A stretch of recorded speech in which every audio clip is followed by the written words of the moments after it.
Bonjour, c'est Gilles du site boursicoté.com. Voici l'analyse technique des principales paires de devises du marché Forex pour cette journée du jeudi 17 octobre 2013. Et nous commençons cette analyse par la paire de devises euro-dollar avec donc ce support ici des 1,3476 qui finalement a bien tenu.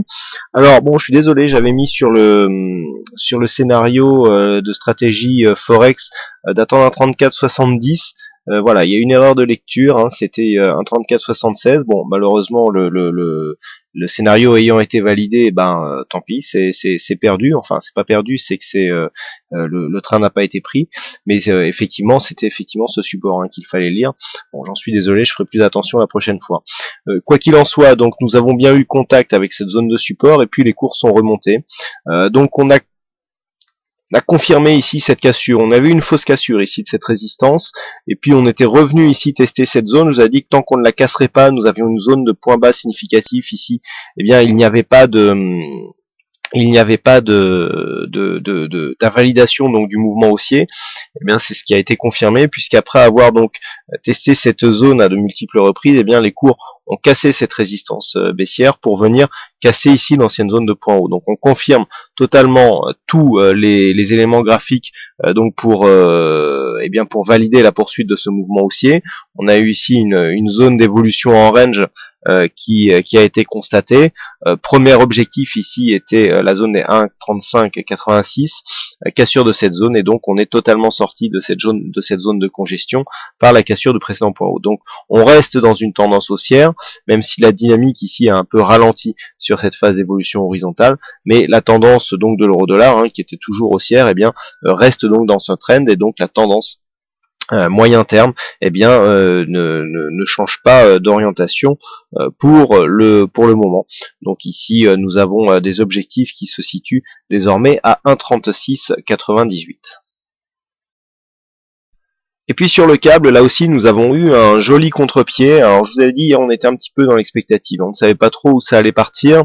On avait le retracement des 23,6 les retracements des 23,6% d'un côté, qui faisait support ici sur cette zone d'évolution. Je vous avais dit que tant qu'il n'y avait pas de cassure, il n'y aurait pas de signal de consolidation. Et puis on restait ici sous cette zone de support qui agissait comme une résistance oblique. Eh bien, c'est finalement le retracement qui a tenu. Bon, vous voyez, on a eu une fausse sortie ici dans la journée d'hier quand même. On n'a pas cassé totalement le support qui était juste en dessous à 1,5905, on est resté sur les 1,59, puis les cours sont remontés. On a réintégré ici une zone de cotation au-dessus de cette zone des 1,5972, et puis ensuite tout s'est accéléré. On a eu ici des cours qui sont revenus, qui ont cassé le récent point haut significatif à 1,6062, ce point haut aussi. On avait quand même des points hauts qui montaient, mais bon, c'était un test ici de cette résistance, sauf que cette fois-ci on a réintégré. On a eu ici des signes de force avec ces phases en exagération qui ont été très dynamiques, et puis on est venu directement chercher les divers objectifs, 61,22 et 1,61,75 qui est désormais en ligne de mire, puisque sur le plus haut de cette bougie nous avons 1,61,72,4. Donc à 2,5 pips, on peut considérer que l'objectif est atteint. Donc quoi qu'il en soit, le biais reste haussier, ce qui se met dans la continuité de la tendance, même si nous avons eu une petite attaque ici de cette zone de support. Alors je vous indiquais on ne pouvait pas totalement valider la cassure du fait qu'il manquait d'amplitude. Alors sur la dernière ici, effectivement, on commençait à avoir de plus en plus d'amplitude, mais on n'a pas validé par la cassure de ces zones des 23,6%. Il y a des faux signaux de temps en temps. Le câble nous donne souvent des faux signaux sur de telles configurations. Donc quoi qu'il en soit, la tendance reste haussière. On a un nouveau point bas significatif ici sur cette zone de support à 59 à 59,20 et la tendance ici repart à la hausse. Elle sera toutefois confirmée sur une cassure de cette précédente zone de point haut qui se situe à 1,6252. Et puis sur le dollar yen, nous avons clairement une invalidation ici de tous les biais directionnels que nous avions évoqués précédemment. Alors on a un petit peu tout cassé, on a cassé cette résistance baissière ici, mais on n'a pas eu de relais du tout à la hausse. On a cassé ici cette zone de support, mais on n'a pas eu de relais à la baisse. Donc voilà, c'est un petit peu ce dont je vous parlais hier. On est en train de s'installer ici dans une rupture de tendance. Rupture de tendance pourquoi? Puisque nous étions haussiers, donc là on a eu une forte hausse précédente qui était due notamment à l'intervention de la Banque centrale du Japon.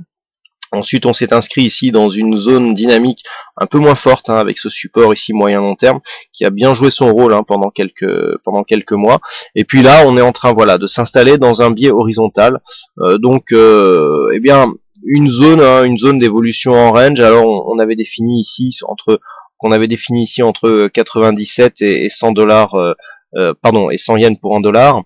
Bon, les zones de range ne sont pas clairement définies, mais il semblerait que voilà, on soit grossièrement ici entre 97 et 101 yens pour 1 dollar, dans un range qui pourrait prendre de l'importance et donc qui pourrait voir pas mal de cours évoluer dans les prochaines semaines.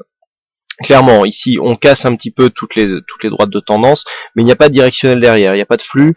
Là, vous voyez qu'on a cassé encore une fois une résistance baissière, mais on a du mal à venir confirmer ici une reprise de la hausse. Hein, on était reparti à la hausse ici, on avait retrouvé cette zone de support, ancienne zone de support, comme nouveau support, donc c'est intéressant puisqu'on aurait pu considérer ici que ce mouvement, eh bien, n'était ni plus ni moins qu'une fausse cassure, mais on revient, hein, sous cette zone, donc on n'a pas du tout retrouvé de solidité, ou tout du moins elle n'a été que temporaire.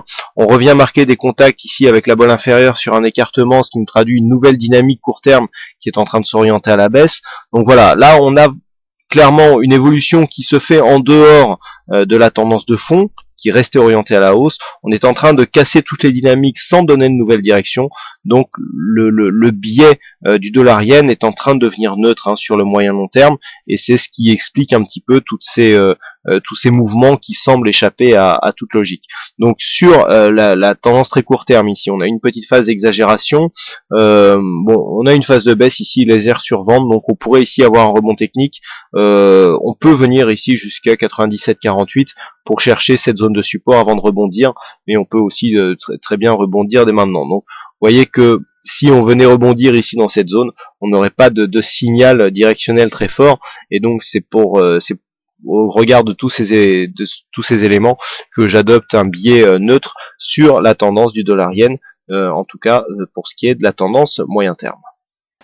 Voilà donc ce que nous pouvons dire sur cette analyse technique des principales paires de devises du marché Forex. Il ne me reste plus qu'à vous souhaiter à toutes et à tous une bonne soirée, bonne chance dans vos prochains trades, et on se retrouve donc dès demain pour d'autres analyses techniques en vidéo. Bonsoir à tous.